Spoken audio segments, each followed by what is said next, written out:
Prediction పంతులు ఛానల్కు స్వాగతం సుస్వాగతం.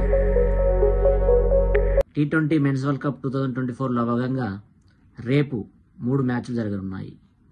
ఆ 3 మ్యాచ్లు ఏ విధంగా ఉన్నాయి చూడండి. మొదటి మ్యాచ్ బంగ్లాదేశ్కి మరియు నేపాల్కి మధ్య జరగనున్నది. రెండవ మ్యాచ్ శ్రీలంకకి మరియు నెదర్లాండ్స్కి మధ్య జరగనుంది. మూడో మ్యాచ్ రాత్రి 8 గంటలకు న్యూజిలాండ్కి పపువా న్యూగినీకి మధ్య జరగనుంది. ఈ 3 మ్యాచ్లు మన ప్రిడిక్షన్ ప్రకారం ఎవరు గెలుస్తాయో ఒకసారి చూసుకుందాం. మొదటి మ్యాచ్ నేపాల్ గెలవనున్నది. రెండో మ్యాచ్ నెదర్లాండ్స్ గెలవనున్నది. మూడో మ్యాచ్ పపువా న్యూగినీ గెలవనున్నది.